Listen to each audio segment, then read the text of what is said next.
Çamtepe Mahallesi muhtar adayıyım. Şu anda mahallemiz yeni bir mahalle sayılır.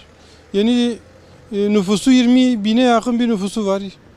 Ta demiryolu Batman'dan bizi ayırıyor şu an.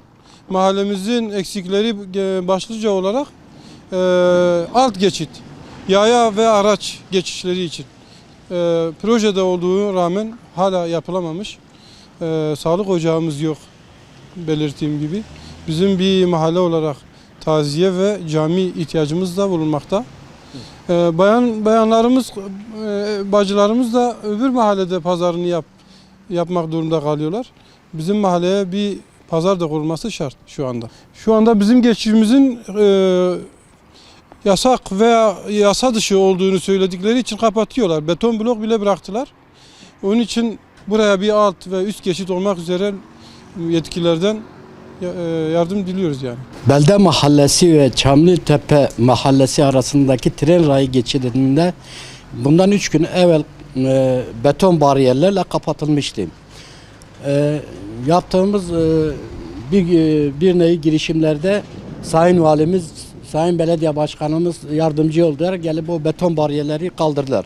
Ama bu yine de çözüm değildir. Çözüm olan tren rayının altındaki hem geçit zeminlerini açmak ve yol vermek diğer tarafa. Yani Çamlıtepe Mahallesi'nden Belde Mahallesi'ne yol verip zeminleri açmaktır tren rayının altından. Maalesef yok ve ayrıyeten Dünya Hastanesi'ne giden yolu açmaktır.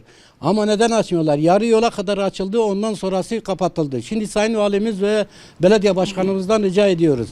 Buraya el atın, bu yolu açın, en azından hem trafik yönünden hem halk için hem sağlık için hem itfaiye için bu yolların açılmasıyla, bu yola zeminlerin açılmasıyla halk çok güzel bir şekilde rahatlayacaktır.